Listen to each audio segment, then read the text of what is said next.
jueves vamos a escuchar el comentario político de René Delgado. Querido René, ¿cómo estás? Bien, Pascal, a lo mejor va a contrastar el comentario de hoy con la injundia con la que habló Jorge Romero de la reforma electoral.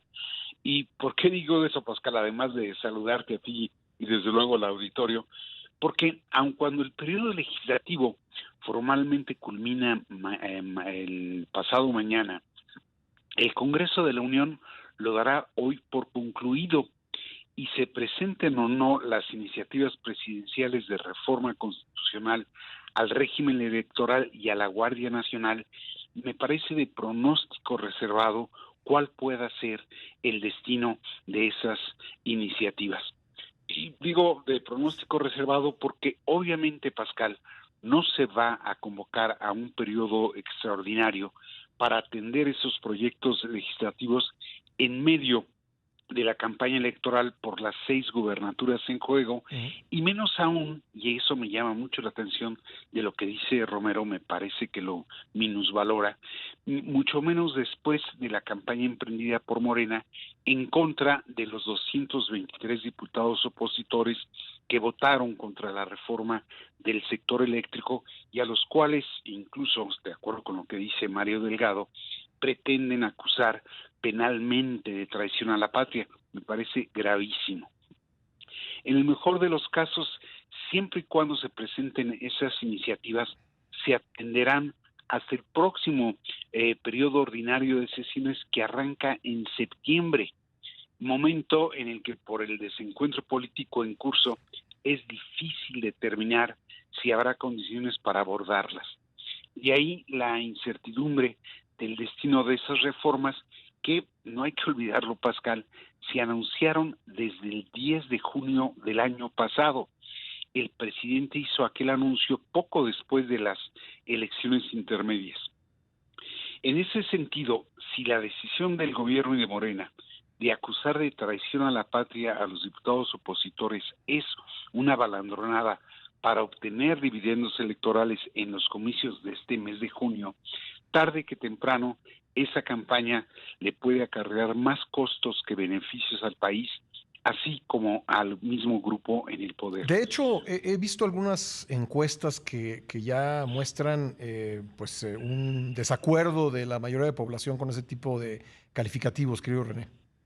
Así es, Pascal. Fíjate cómo en la conferencia de lunes Mario Delgado da a conocer una encuesta donde supuestamente la mayoría de la gente está a favor de la calificación de traidores a la patria, pero hay otras encuestas que manifiestan molestia por ese tono de linchamiento que tiene la promoción política de Mario Delgado.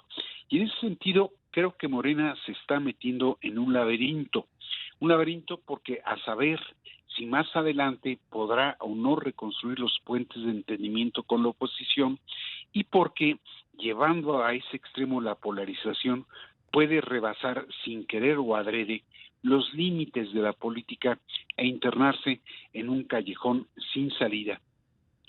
Si más tarde Morena intenta restablecer aquellos puentes con la oposición, sería difícil explicar por qué trata con ella, si a fin de cuentas la considera traidora a la patria. Podrá hacer circo, maroma y teatro para justificar ese nuevo giro, pero Morena quedaría como cómplice de un supuesto grupo de apátridas. Y digo, no lo digo yo, es la conclusión lógica de lo que ellos mismos han venido haciendo. Si por el contrario, Morena mantiene el discurso de condenarlos y llevarlos al paredón pacífico, que tú mismo subrayabas la contradicción del término que empleó el coordinador de los diputados de Morena, Ignacio Mier, el gobierno y su partido tendrán que renunciar a la reforma del régimen electoral y a la adscripción de la Guardia Nacional al Ejército. El problema de la peligrosa actitud adoptada por Morena es que tiene por marco o por sombra, Pascal, la amenaza inflacionaria, que más allá del esfuerzo por contenerla, puede complicar y retrasar la recuperación económica. Y si a la incertidumbre económica se agrega la inestabilidad política, el cuadro podría ser en extremo complejo, Pascal. Desde esa perspectiva asombra cómo Morena está actuando con enorme miopía política. Puede, sí, como decía, derivar ganancias en el corto plazo, por no decir en las elecciones de junio, pero en el mediano plazo puede toparse con serios problemas, no solo para impulsar su propio proyecto, sino sobre todo para mantener la gobernanza en el país. A menos de que, querido René, ya pues no le interese esto, ¿no? Digo, me parece duro decirlo, pero es una posibilidad de que pues ya de aquí a la próxima elección presidencial, ya los temas de gobernanza, de aprobación de reformas en el Congreso ya no sea una prioridad en su agenda. Por eso decía que son de pronóstico reservado, Sí. y por eso me llama la atención que Romero disminuya la gravedad de la acusación de la cual él mismo es objeto y esté planteando una suerte de reforma alterna a la que eventualmente podría presentar el gobierno, porque ni siquiera la conocemos, Pascal. Uh-huh. Y entonces sí creo que la oposición debería mesurar bien lo que significa ser calificado, tildado de traidor a la patria. Y en todo caso, Pascal, ve también cómo al interior de Morena hay voces, me refiero particularmente a la de Ricardo Monreal, que no están de acuerdo con llevar a ese nivel la polarización. En todo caso, Pascal, creo que está en un lío metido tanto el gobierno como Morena. De ahí que me sorprenda que Jorge Romero esté hablando de la propuesta alterna que podrían presentar, cuando me parece que la acusación es de una gravedad ante la cual habría que reaccionar de manera mucho más contundente.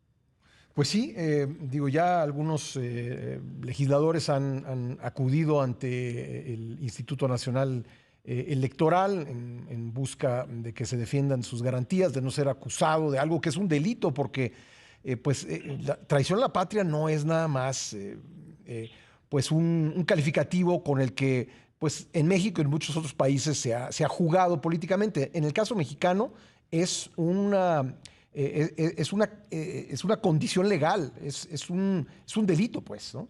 Es un delito de 5 a 40 años. Sí. Entonces, sí asombra, me asombra que lo tomen con ligereza la propia oposición. Es muy grave la acusación. Pero bueno, vamos a ver qué es lo que ocurre. Por lo pronto, termina prácticamente el día de hoy. ¿Algún comentario sobre el hecho de que se presente ya al 5 o al 2 para las 12 esto que no es cualquier cosa, es una propuesta de reforma constitucional en un tema muy importante, que se presenta así de última hora? ¿Te merece algún comentario? Bueno, pues es que, Pascal, por eso yo te lo decía, la anunció el presidente el 10 de junio del año pasado. Sí. Cuando ya no contaban con mayoría calificada. ¿Qué sentido tiene presentarla cuando carecen de ese factor fundamental para llevar a cabo una reforma constitucional y luego de acusar de traidores a la patria, pues a los opositores? Creo que hace prácticamente de locos pensar en que toda la vida puede seguir normal después de que has descalificado de ese modo a la oposición. Querido René, gracias. Te mando un abrazo. Otro de vuelta, Pascal. Gracias. Ahí está René Delgado, martes y jueves en este espacio con su comentario político.